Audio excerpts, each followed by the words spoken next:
Australia is a great southern land surrounded by several oceans. It is a huge landmass which, compared to the rest of the world, is underpopulated. One of the driest continents on Earth, most of its 19 million population live around the coastline. It's impossible in a program like this to trace the history of a diverse nation like Australia in detail, but we will try by looking at the various waves of people who have come to these shores to shape its destiny and how they have left their mark.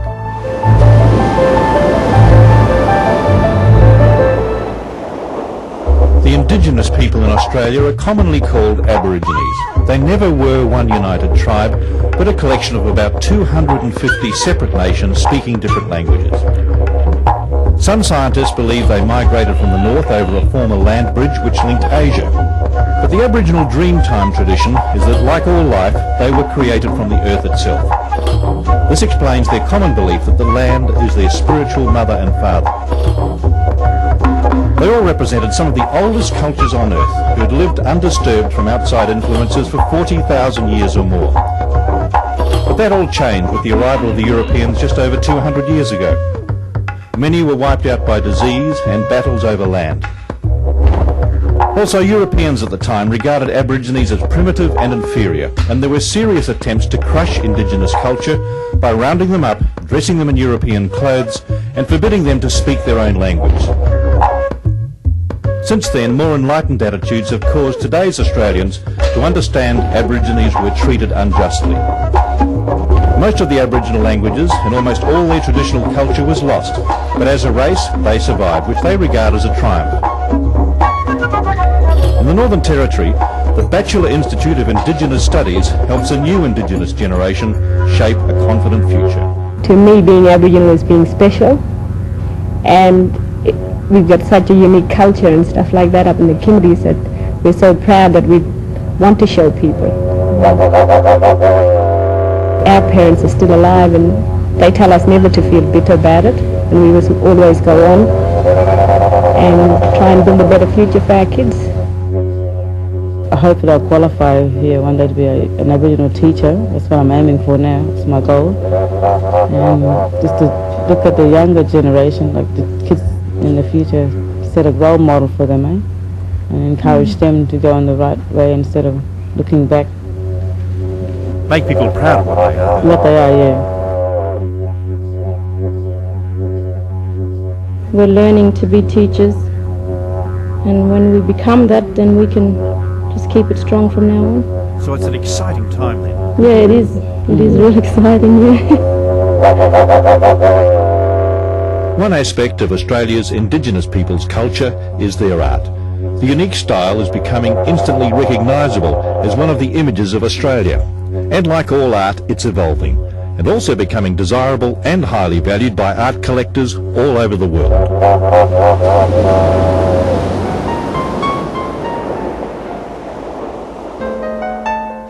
After Christopher Columbus discovered America in the late 15th century, Portugal, Spain, France, England and Holland began sailing the oceans of the world in tall ships in search of new lands. The Southern Ocean was the last frontier. Maps were sketchy, but explorers were curious.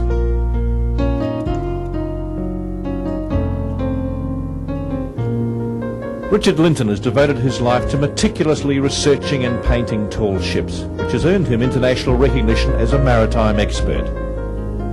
The first Europeans came here under sail, but Richard says their contact with Australia is still largely guesswork.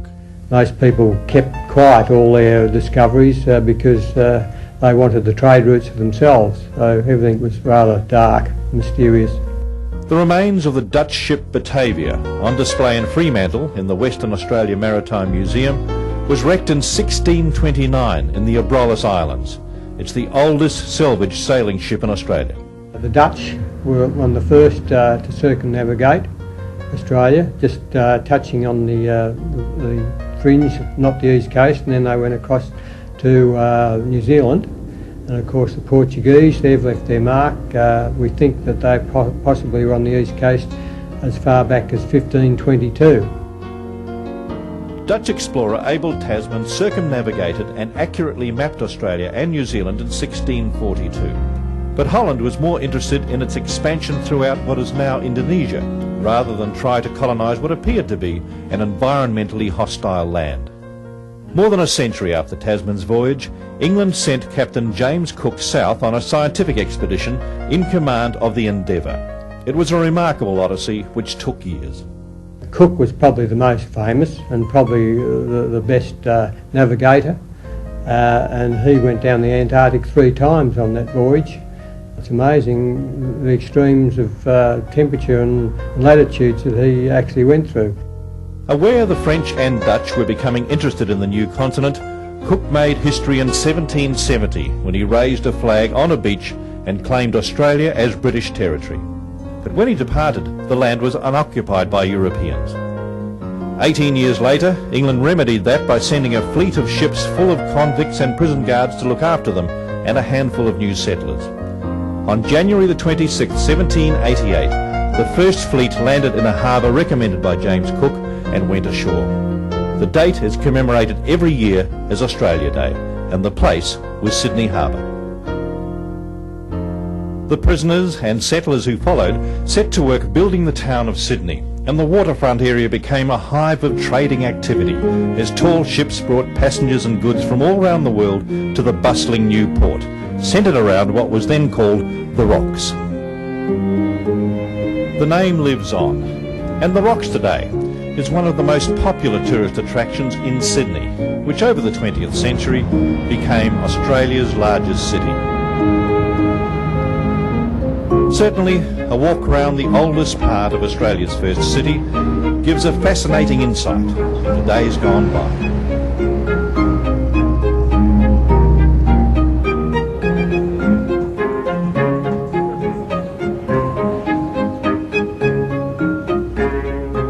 The tall ships brought more settlers and supplies to the new colonies and continued to bring prisoners, mostly to New South Wales and Tasmania, and later to the other side of the country, to Fremantle.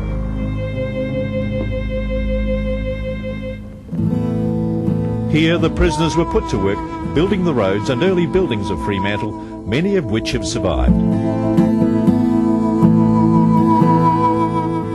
But first, as had happened in other parts of Australia, the convicts had to build their own jail, which in its day was regarded as one of the best in the world and relatively comfortable. It is beautifully built. It was designed by the Royal Engineers and they instructed the convicts in building it. It's actually built from limestone that was quarried from the site to create the area. And as you wander around through the corridors here, it's interesting atmospheres and thoughts come to you as you get the sense of what it was like in those days. It's true, and it's changed very little from those convict days. The number of changes to the buildings have been quite minor, and so there is a real sense of the place is like it was when it was a convict prison. In Fremantle, as in other penal colonies, after their sentences had expired, prisoners moved into the community. Few were allowed to return to England and few apparently wanted to. So ex-prisoners were among the first settlers.